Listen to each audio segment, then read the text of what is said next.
Alright everybody, welcome back to First Attack. I'm doing the Ask Jchensor episodes. Let's get through these last questions and see if I can get to some of the other ones that were asked just today and a little bit via Twitter. But Jason asks, and this is a good question, I like this. Why do you think people cried and complained when Rose won? Why do you think people said she was overpowered as opposed to like when Xian won with Gen, or Infiltration won with Akuma, or Fudo won with Fei Long? Like, why was Rose cried about most? And honestly, I don't know, but I think it's just because Ultra's new, she got buffed pretty good, and so a lot of people just kind of attributed it to that, you know. And you know what, to be fair, a lot of people probably hadn't heard of Luffy, so obviously if you pay attention to international Europe events, you'll know a lot about Luffy, and you know how good he is, and he's beaten Ryan Hart plenty of times, even with a crappy Rose and stuff like that. But a lot of people, I think, just kind of got salty because, you know, they're like, oh, Bonchan wouldn't lose that bad, or, you know, obviously I've never seen this guy before, so how could he have won? And just a lot of people probably just having trouble with Roses, and Rose is one of those characters who, when she backdashes on you, it's just really annoying and stuff like that. So I don't know. I don't really know where the salt came from. I mean, Rose, to be honest with you, I don't even think she's top 5 in the game necessarily, but it's just the way it is, man. I mean, people want to make excuses for a lot of things, and so Luffy, look, he outplayed everybody, dude. I mean, he went through some tough matches. He had a body count. So he deserves all the props. He played amazing. He took advantage of a lot of things. Like I said, I personally think that it looked like Bonchan didn't know the matchup very well. Just like I don't think he knew the Fuerte match that well. But you know, but poor Bonchan. but honestly, I don't think Rose is overpowered. So I don't know why everyone cried about it, but I think it's just because a lot of people were just trying to make excuses.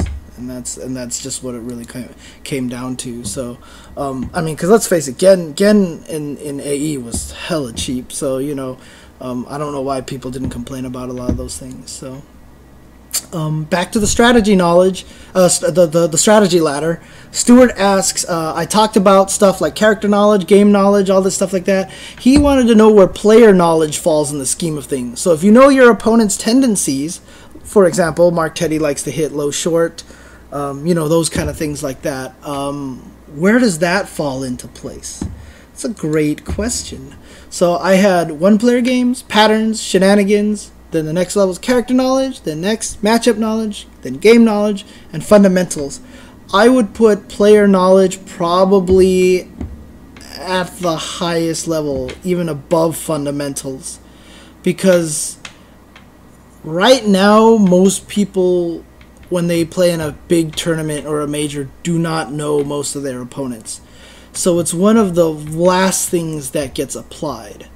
And so I would actually probably put it at the very end of the strategy ladder. It would be the highest rung, because by the time you're getting to that point where you're really trying to figure out how to fight the opponent, as opposed to your fundamentals or the game knowledge and matchup knowledge, I mean, you've had to have transcended a lot of those things to get to that point. But it's definitely kind of blobbed up there towards the top. It's either going to be the top rung or the second rung or something to that degree. So yeah, exactly. Bonchan just won a tournament like a couple of weeks ago, so he's not forever a bridesmaid, never a bride. Let's just put it that way. Let's see here. So very similar question to one previously asked. Ro asks, you know, he's really excited for Guilty Gear Xrd, and he has terrible execution, so he wants to learn. So he's asking what a training regiment is. You know, is he sitting in a training mode doing 50 reps of a character's move? But again, doing them in calm, pressureless environment is completely different than in a match, and I agree. So which is why I always say, whenever you want to practice something in training mode, like a particular combo, always do something different with it. So like, for example, if you're trying to learn uppercut FADC Ultra with Ryu, do stuff like Fireball and then jump kick, and then walk backwards, then dash forward, and then do uppercut FADC ultra. You know, put weird things ahead of it to make sure that you can get used to doing things. Or, for example, learn 2 good combos and keep alternating between them as fast as you can, or something like that. You know, just put yourself into situations where it's not comfortable in training mode, and then take it online and play it, and try to do it in matches, and then go back to training mode, and then go back online. It's good to go back and forth. If you sit there and do it forever in training mode, honestly, it doesn't really help much. I've sat there in training mode for Marvel for like 2 hours doing the same combo over and over again. Then I go online and I drop the combo because I can't get it in my head properly and such like that. So yeah, if you just practice combos all day, practicing combos is really just to build up the muscle memory, and then you have to learn to apply that muscle memory and learn when to apply the combo and stuff, so that the situation in which you're landing the combo is very common. It's very calm, and so you can kind of build that calm, pressureless situation when you do land that combo. Let's see.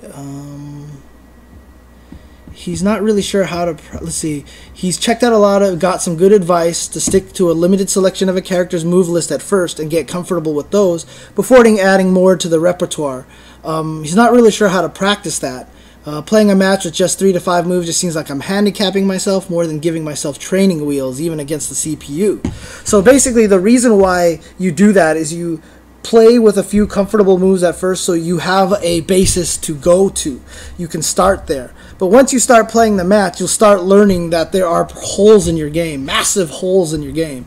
So like I said, if you pick a couple of moves that always hit really far and straight, and then people start jumping at you a bunch and you can't anti-air them, and the buttons that you picked aren't very good, now you're going to go into training mode and look specifically for an anti-air button. When you find that specific anti-air button, that gets added to your repertoire. So in other words, don't add moves to your repertoire willy-nilly. Find the holes in your game that you are experiencing when you're playing with your current set of pet moves, and then you start finding out, oh, hey, Rufus's low strong is a really good anti-air. So when people jump at you, you turn that into one of your pet moves, and then it starts getting good. Then someone starts throwing fireballs at you, and you're like, I can't beat this with any of my pet moves, and so you start learning other things, etc., etc. It's a step-by-step learning and building of repertoire.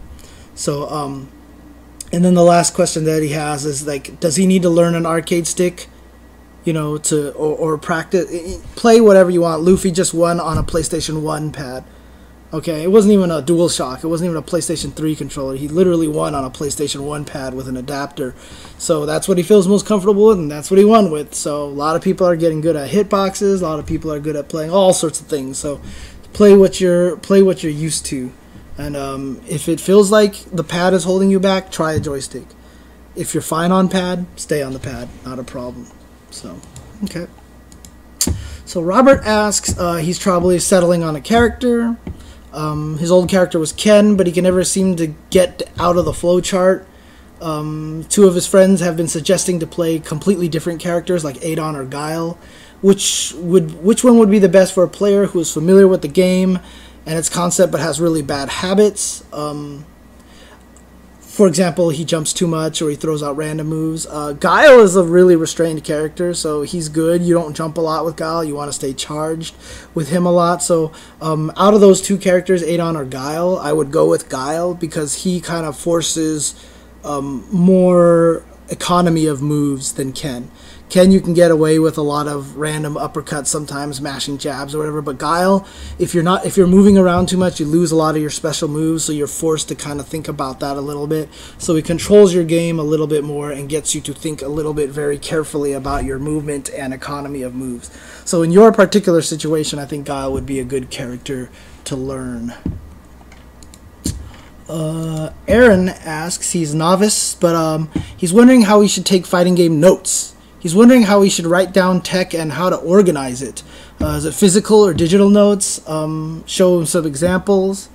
Honestly, if you're like infiltration and you're trying to collect notes, really it's stuff like, if I block Honda's fierce headbutt, I punish it with this. Or here are my character-specific combos.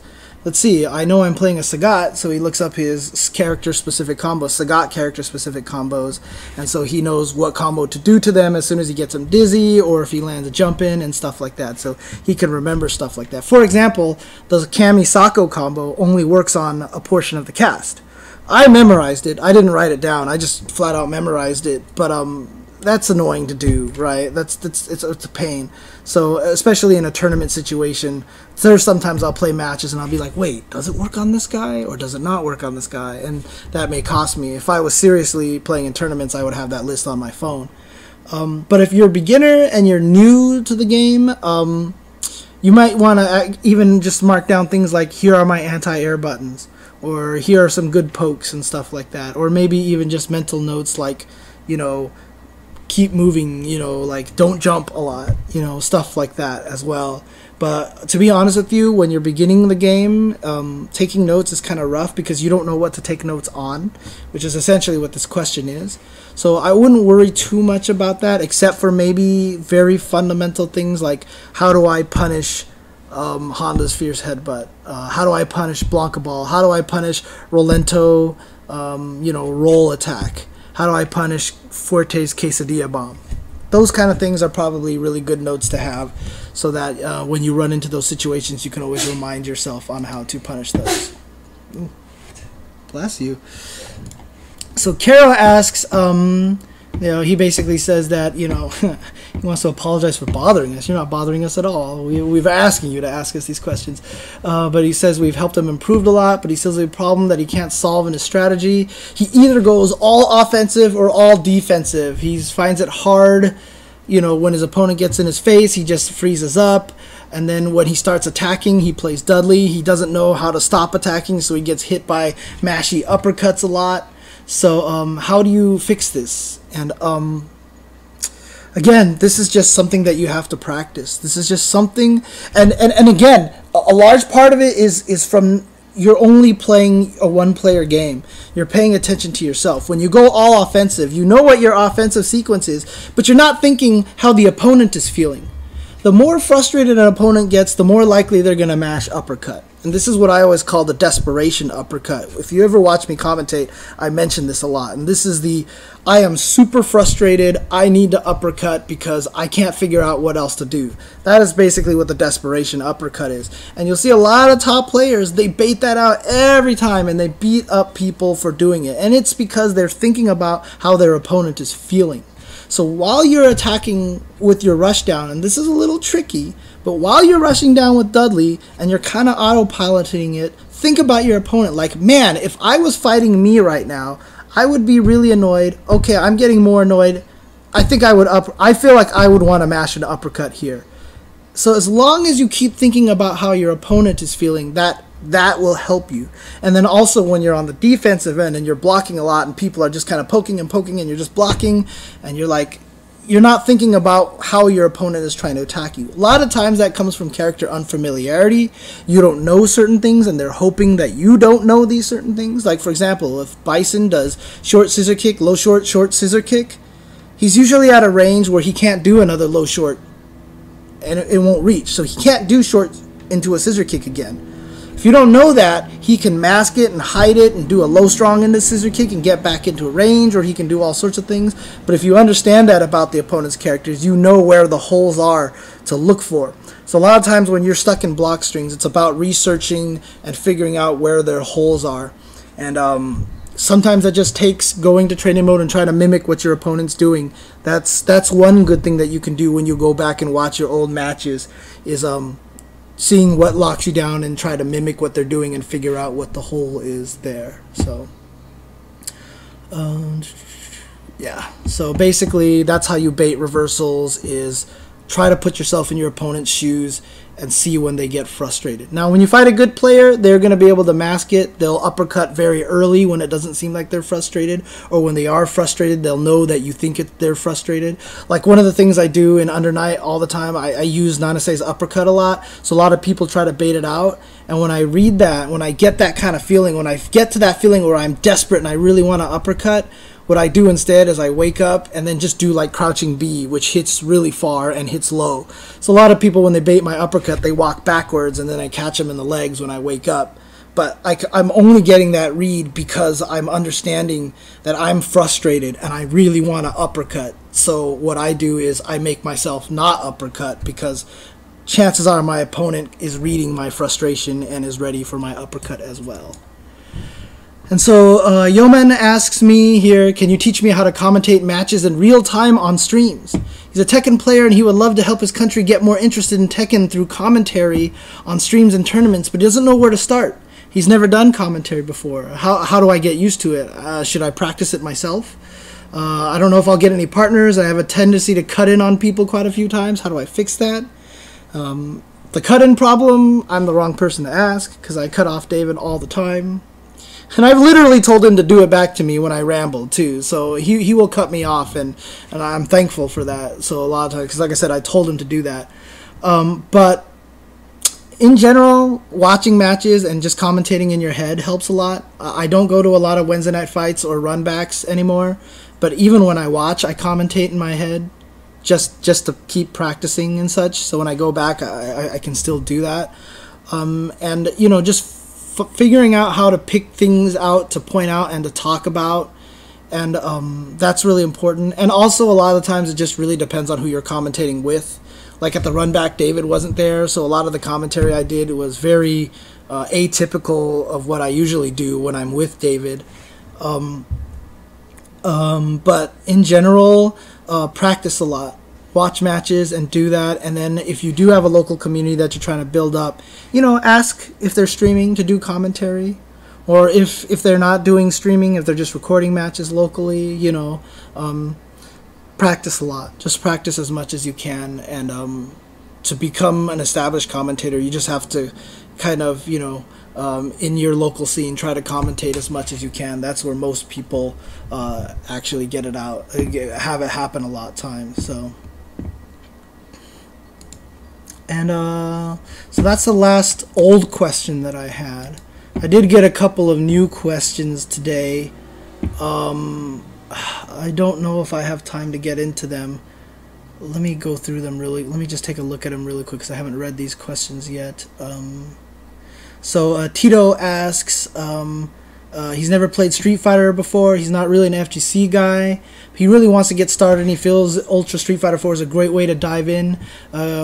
Can I give him a starting point? He asked, can you give me a starting point? What character should I play first? What should I focus on? And pad or joystick? Again, any controller that you feel more comfortable with. If you feel like the pad is holding you back, try a joystick. Go to an event, borrow someone's stick, see how it feels, or something like that. What character should you play? Pick a character that you like and try them out. If they're not if they don't feel like they're interesting to you, go pick a different character. If you watch streams and you really find yourself rooting for a particular character, try that character. Really, there's no right answer to this. Obviously, everyone always says Ryu because he's a good fundamentals character, but he's also a really, really tough medium-level character to play. He's great for early, he's great for late, but he's tough in the middle. So, you know, just find a good character that you like to stick with. Don't be afraid to try different characters. You may end up with a character that you never think that you never would have thought that you would have liked to have played. So let's see here. Pi asks, oh, this is an interesting question. He's going to school to become a psychologist, and he finds Street Fighter immensely interesting from a battle of wits perspective. The concept of baits and reads and footsies are all fascinating to me from a psychological aspect, and I would love to get some details on what goes through a skilled player's mind when executing all of these concepts. Early on in First Attack, you described fighting games as a dance, where instead of cooperating, the two participants are combating, and it's just remained such a cool concept to him. As someone who is interested in all the human mind. Are you thinking ahead? Are you trying to figure out ways to psych someone out, playing mind games, or is it really all just muscle memory? In the long and short of it, he just really likes some exposition on the cerebral part of high-level play, and if that in fact is a thing, that's a really... I would like to give that more time, to be honest with you. I know you sent that to me. I'll try to do a first attack sooner again than later, Pi, and I'll try to answer that for the next one. Let's see. Jason asks a pretty quick question. What are guard cancels and guard breaks in reference to in UMVC3? How often are they most used in fights? I hate the term guard break in UMVC3 because it's not really a guard break. So in MVC2, guard breaks were basically when a character came in or when they were in a jumping state, they're only allowed one action. So you can air block everything, but if you air block something, when the block stun ends, you've committed your one action and you cannot block anymore. That was a guard break in UMVC2. So basically, when the character was coming in, for example, you would make them, for example, block Strider's bird. They're really high up, they block, and then they start falling. They can't have a second action, and so you can get a free juggle on them. Cable would do the same thing by jumping and hitting jump H, which shoot you from across the screen, get you to block, and then while you're falling, he would air Hyper Viper beam you from a screen away. In Marvel 3, the only place that it really applies is that when your character comes into the screen, they cannot be thrown. And they cannot be thrown until they commit to an action. That action can also include blocking. So there are some situations where you'll see, for example, a Spencer player do an incoming mix-up where they get them to block a jab as soon as they come in, and then he command grabs them out of the air. If he didn't get him to block that move out of the air, he could not command grab him. That is basically what a guard break is in UMVC3. The reason why I don't like that is because you're not breaking their guard, because they can block everything, even when they block on. Basically, you're allowed unlimited actions during a jump, so you can just block the entire way down. So you're not really breaking their guard, but because it's similar to what happened in MVC2, that's yeah, I know I said UMVC2, sorry about that, but that's they just call it, because they're very similar in theory and in execution, so people call it guard break in UMVC3. Not quite the same thing. I don't know what a guard cancel is unless you're referring to X Factor during block stun, because that is a guard cancel. You're canceling your block stun into being able to attack. Okay, I am going to go ahead and call it quits here. I did get a few more questions. I'll try to get more questions answered in future episodes. I haven't forgotten Justice's question here. He kept asking me what was my worst commentating experience. Actually, I did think of something, Justice Network. I'll just answer this one really quick. My worst commentating experience was probably Capcom 25th in Austin. Not because the tournament was bad or anything. It was because I didn't get enough sleep. It was before I realized I had sleep apnea, and I was falling asleep the entire time on stream. In fact, I literally fell asleep in the middle of commentary. I almost fell out of my chair. It was really bad, and Hans to this day still laughs at that, and every time he'll never let me off on that one. So, because I literally almost fell out of my chair because I fell asleep. So that's probably my worst commentating experience after all this time. So okay, I'm gonna save the questions for the next time. Again, you can send more questions, ultrachentv@gmail.com. Any kind of subject, basic things, complex things, community things. You can ask me personal questions if you want to. I won't be guaranteed to answer all of them. But in general, please keep sending questions to the email. You can tweet them to me, but I will forget them, I'll lose them or whatever, so email is the easiest way. I can sort them in folders and stuff like that, so that's very convenient for me. So I prefer having them sent to ultrachentv@gmail.com. And hopefully I'll do another Ask jchensor episode soon and answer more questions, but for now, good night everybody. Again, there's no level 3 focus. David couldn't make it today.